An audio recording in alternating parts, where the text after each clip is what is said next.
ഉൽപ്പത്തി പുസ്തകം 43 അധ്യായം. ബെഞ്ചമിനും ഈജിപ്റ്റിലേക്ക്. നാട്ടിൽ ക്ഷാമം കൊടുമ്പിരി കൊണ്ടു. ഈജിപ്റ്റിൽ നിന്ന് കൊണ്ടുവന്ന ധാന്യം തീർന്നപ്പോൾ അവരുടെ പിതാവ് പറഞ്ഞു, നിങ്ങൾ വീണ്ടും പോയി കുറച്ച് ധാന്യം കൂടി വാങ്ങി വരുവിൻ. അപ്പോൾ യൂദാ പറഞ്ഞു, അനുജനെ കൂടാതെ വന്നാൽ നിങ്ങൾക്കെന്നെ കാണാൻ സാധിക്കയില്ല എന്ന് അവൻ ഞങ്ങളോട് തീർത്തു പറഞ്ഞിട്ടുണ്ട്. ഞങ്ങളുടെ സഹോദരനെ കൂടെ അയക്കാമെങ്കിൽ ഞങ്ങൾ പോയി ധാന്യം വാങ്ങിക്കൊണ്ടുവരാം. അങ്ങ് അവനെ അയക്കുന്നില്ലെങ്കിൽ ഞങ്ങൾ പോകുന്നില്ല. കാരണം അനുജനെ കൂടാതെ വന്നാൽ നിങ്ങൾക്ക് എന്നെ കാണാൻ സാധിക്കയില്ല എന്ന് അവൻ പറഞ്ഞിട്ടുണ്ട്. ഇസ്രായേൽ ചോദിച്ചു, നിങ്ങൾക്ക് ഒരു സഹോദരൻ കൂടിയുണ്ടെന്ന് അവനോട് പറഞ്ഞ് എന്നെ ദ്രോഹിച്ചതെന്തിന്? അവർ മറുപടി പറഞ്ഞു, അവൻ ഞങ്ങളെയും ബന്ധുക്കളെയും കുറിച്ച് വളരെ വിശദമായി അന്വേഷിക്കുന്നു. നിങ്ങളുടെ പിതാവ് ജീവിച്ചിരിക്കുന്നുവോ? നിങ്ങൾക്ക് വേറെ സഹോദരനുണ്ടോ? അവന് ഞങ്ങൾ മറുപടി നൽകുകയും ചെയ്തു. എന്നാൽ സഹോദരനെയും കൂട്ടിക്കൊണ്ടുവരുവിനെന്ന് അവൻ പറയുമെന്ന് ഞങ്ങൾക്ക് ഊഹിക്കാൻ കഴിയുമായിരുന്നോ? അപ്പോൾ യൂദാ പിതാവായ ഇസ്രായേലിനോട് പറഞ്ഞു, നമ്മൾ അങ്ങും ഞങ്ങളും നമ്മുടെ കുഞ്ഞുങ്ങളും മരിക്കാതെ ജീവനോടെ ഇരിക്കണമെങ്കിൽ അവനെ എൻ്റെ കൂടെ അയക്കുക. ഞങ്ങൾ ഉടനെ പുറപ്പെടാം. അവൻ്റെ ചുമതല ഞാൻ ഏറ്റുകൊള്ളാം. എൻ്റെ കയ്യിൽ നിന്ന് അങ്ങേക്ക് അവനെ ആവശ്യപ്പെടാം. അവനെ അങ്ങയുടെ മുൻപിൽ തിരികെ കൊണ്ടുവരുന്നില്ലെങ്കിൽ ആ കുറ്റം എന്നും എൻ്റെ മേലായിരിക്കട്ടെ.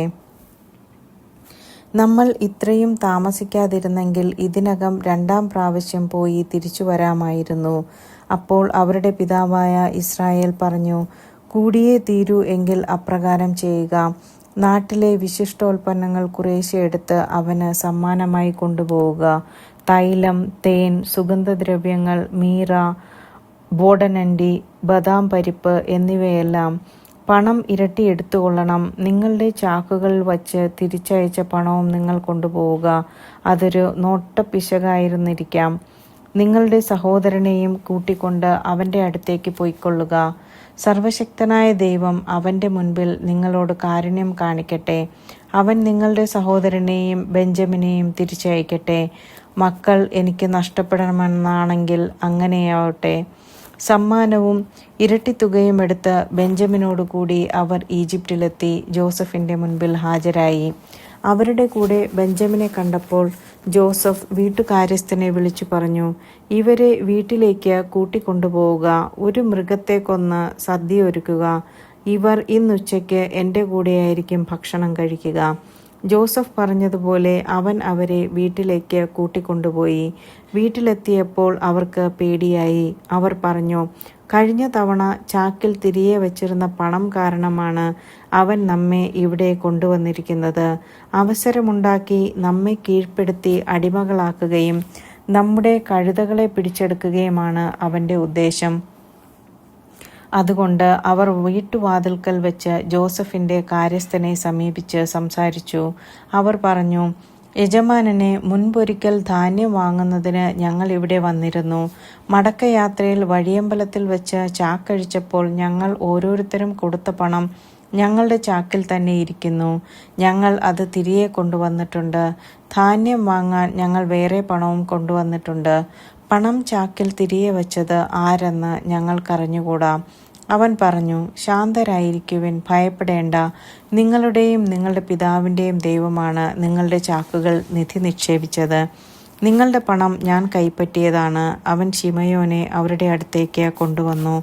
അനന്തരം അവരെ ജോസഫിൻ്റെ വീട്ടിനുള്ളിൽ കൊണ്ടുചെന്ന് അവർക്ക് വെള്ളം കൊടുത്തു. അവർ കാൽ കഴുകി കഴുതകൾക്ക് തീറ്റി കൊടുത്തു. ഉച്ചയ്ക്ക് ജോസഫ് വരുന്നതിന് മുൻപ് അവർ സമ്മാനം ഒരുക്കിവെച്ചു. കാരണം അവിടെയായിരിക്കും തങ്ങൾ ഭക്ഷണം കഴിക്കുകയെന്ന് അവർ അറിഞ്ഞിരുന്നു. ജോസഫ് വീട്ടിൽ വന്നപ്പോൾ അവർ തങ്ങളുടെ പക്കലുണ്ടായിരുന്ന സമ്മാനം അവൻ്റെ അടുത്ത് കൊണ്ടു ചെന്നു. അവർ അവനെ താണു വീണു വണങ്ങി.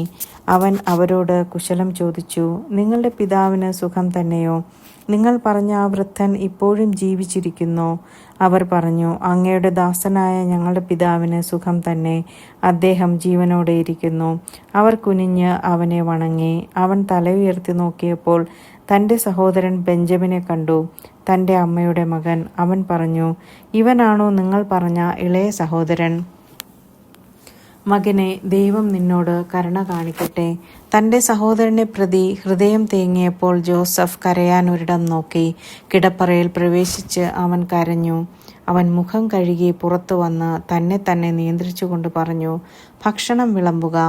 അവനും അവർക്കും അവൻ്റെ കൂടെയുള്ള ഈജിപ്തുകാർക്കും അവർ വേറെ വേറെയാണ് വിളമ്പിയത്. കാരണം ഈജിപ്തുകാർ യഹൂദരുടെ കൂടെ ഭക്ഷണം കഴിക്കാറില്ല.